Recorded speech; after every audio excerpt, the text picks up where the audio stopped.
तो दोस्तों हम लोग जो अगला टॉपिक देखेंगे वो देखेंगे कि हमारे देश में जो मेजर आपके हाईवे डेवलपमेंट प्रोग्राम्स जो हुए हैं हम उनके बारे में यहाँ पे देखेंगे। ठीक है, तो जो मेजर हमारे यहाँ पे डेवलपमेंट हाईवे प्रोग्राम्स हुए हैं वो आपके अंडर आते हैं एनएचडीपी के। ठीक है, और एनएचडीपी को हम लोग बोलते हैं national highway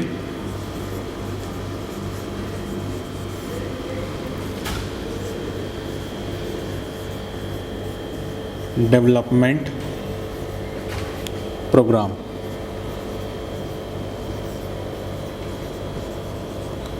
stands for NHDP.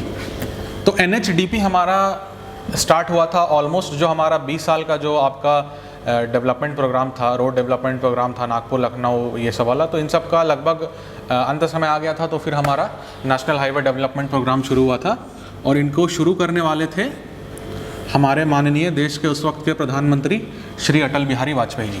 ठीक है, यहाँ पे थ्योरी का पॉइंट नहीं है, आपके जनरल नॉलेज के लिए बता दिया मैंने बस। ठीक है, तो started by Shri Atal Bihari Vajpayee in 1998। ठीक है,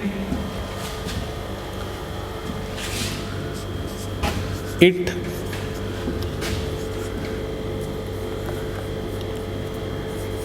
works under the Department of NHAI। ठीक है, NHAI का लिखूं मैं अगर फुल फॉर्म तो national highway authority of India. ठीक है, और ये national highway authority of India आता है हमारे ministry of road transportation and road development ministry के अंदर में आता है। खैर वो इंपॉर्टेंट नहीं है, जनरल नॉलेज के लिए आप सब जान सकते हैं, गडकरी जी उनके नेता हैं उस मिनिस्ट्री के। ठीक है, तो और इसका जो पहला प्रोजेक्ट आया था, it's first phase project was started in 1999,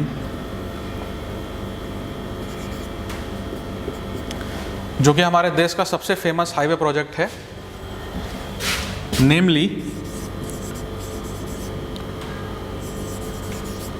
the golden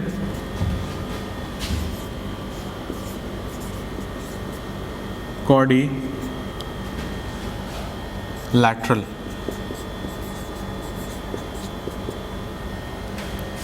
ठीक है, ये गोल्डन क्वाड्रिलैटरल जो है हमारा बहुत फेमस एक मेजर प्रोजेक्ट था, बहुत बड़ा अचीवमेंट था हाईवे डेवलपमेंट में इंडिया में। ठीक है, इसका स्ट्रक्चर कुछ इस तरीके का था। आप इंडिया के मैप को गूगल करके अगर देखेंगे कि how does golden quadrilateral looks like, it will appear something like this. This is Delhi, this is Mumbai, this is Chennai,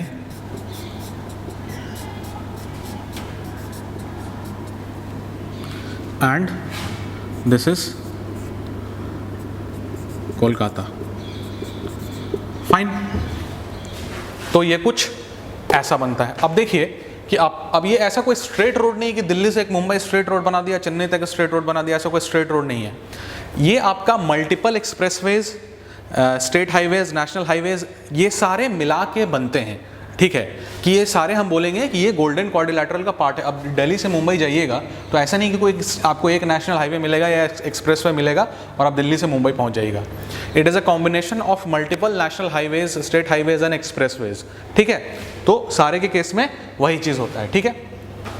इसका जो टोटल लेंथ था, टोटल लेंथ जो था वो था आपका कुछ 5846 किलोमीटर, ठीक है। इसका टोटल लेंथ था।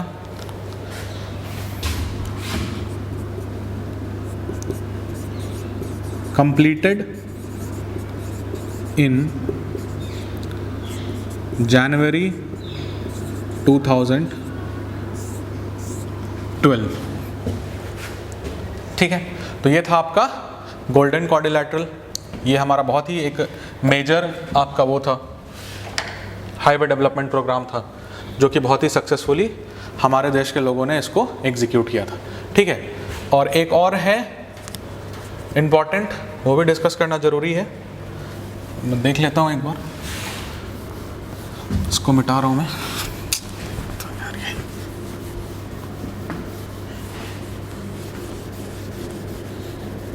पूरी हाथों की एक्सरसाइज होती है इससे, मेरी ज़रूरत भी है मुझे थोड़ी, है ना। चलिए देखिए, जो दूसरा फेज़ का इसका प्रोजेक्ट था,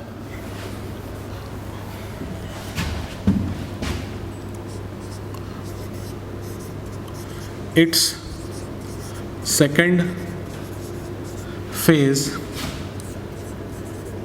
project was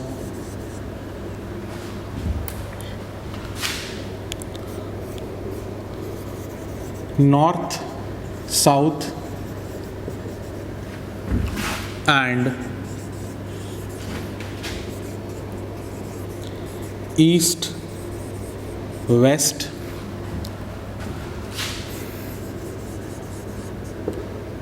corridors, ठीक है। ये कुछ ऐसा है।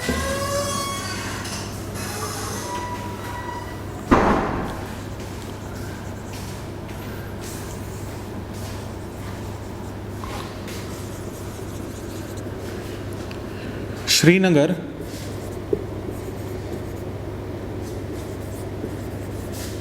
से लेके कन्याकुमारी,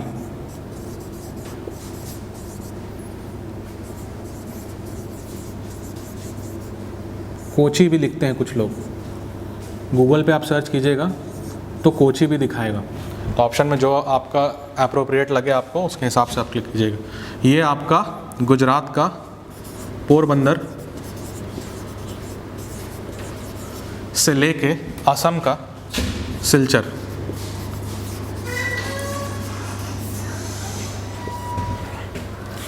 इन सभी को ये मल्टीपल मेजर सिटीज़ से कनेक्ट करते हुए आपको ये कनेक्ट करता है। आप देखिए इसकी लेंथ कितनी है।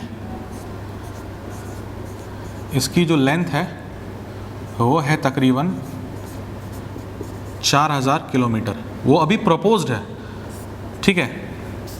प्रपोज्ड इसलिए है कि अभी तक पूरा कंप्लीट नहीं हुआ है। शायद 2018 में जो स्टेटस इसका था वो था, इट वाज कंप्लीटेड अराउंड, एक बार मैं ये लिख देता हूँ, उसके बाद आपको बताता हूँ, आपको पूरा सेंस मतलब मिलेगा कि मैं क्या बोलना चाह रहा हूँ। 3200 किलोमीटर। तो इसको टोटल कीजिएगा, अगर टोटल लेंथ अगर कीजिएगा तो कितना आएगा, 7300। तो ये अपना प्रपोज था, ये हमारे प्लान में था। अब 2018 के रिपोर्ट को माने, अगर 2018 के रिपोर्ट को अगर माने तो आपका ये जो है 7142 किलोमीटर्स तक ही कवर हो पाया है, ठीक है। और बहुत जल्दी ख़त्म ही हो जाएगा, या शायद ख़त्म हो गया होगा, एक बार चेक करना पड़ेगा। खैर वो इम्पॉर्टेंट नहीं है, इम्पॉर्टेंट ये है कि ये है हमारे देश के दो मेजर डेवलपमेंट प्रोग्राम्स। और आप देखिएगा, अगर आपको इंटरेस्ट है तो आप सर्च कीजिएगा, हमारे यहाँ पे बहुत बड़ा बड़ा रेलवे ब्रिजेस बन रहे हैं, रेलवे टनल्स बन रहे हैं, ठीक है।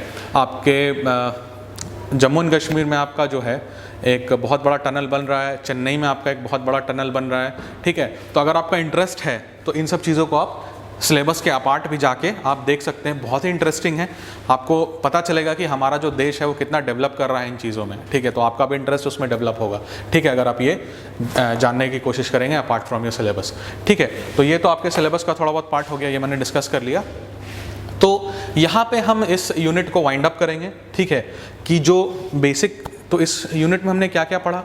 इस यूनिट में हमने आपके हाईवे का इतिहास भूगोल सब पढ़ लिया, ठीक है, क्या क्या फैक्टर्स होते हैं, ठीक है, हाईवे के बारे में आपका, फिर क्या क्या मोड्स होते हैं, किन किन तरह के सड़कें होती हैं, ठीक है, हर तरह के क्लासिफिकेशन देखे हमने, ठीक है। उसके बाद आपको मैंने बताया कि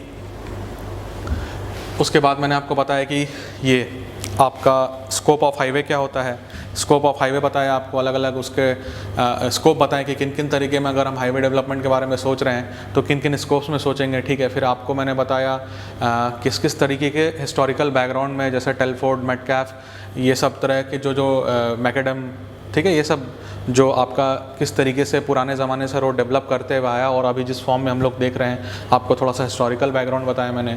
हमारे देश में हाईवे को लेके क्या डेवलपमेंट चल रहा है, हम लोग क्या क्या तरीके फॉलो करते हैं, ये सब मैंने आपको बताया। तो ये जो आपका इंट्रोडक्शन पार्ट था ये बहुत ही इंपॉर्टेंट था, मे भी बहुत ज़्यादा थ्योरेटिकल था, वो मैं जानता हूँ, लेकिन अगर ये नॉलेज है आपके पास एज अ सिविल इंजीनियर, ये नॉलेज कम से कम मिनिमम इतना नॉलेज आपके पास होना ही चाहिए, ठीक है। आपसे कोई भी एक्सपेक्ट करेगा, आपका वाइवा हो आपके कॉलेज का या आप किसी कंपटीशन में इंटरव्यू दे रहे हो, तो इतना बेसिक नॉलेज आपको ट्रांसपोर्टेशन से रिलेटेड अगर आप सिविल इंजीनियर हैं तो आपसे एक्सपेक्टेड होता है, ठीक है। अगर आप इससे कुछ एक्स्ट्रा कर लें तो वो ज़्यादा फ़ायदेमंद है, पर ये जो मैंने बताया इतना तो मिनिमम पता होना चाहिए हर एफिशिएंट सिविल इंजीनियर को, ठीक है। तो यहाँ पे हम ये यूनिट वाइंड अप करेंगे और अगला यूनिट स्टार्ट करेंगे आपके हाईवे ज्योमेट्रिक्स के साथ, ठीक है। तब तक के लिए ध्यान रखिए।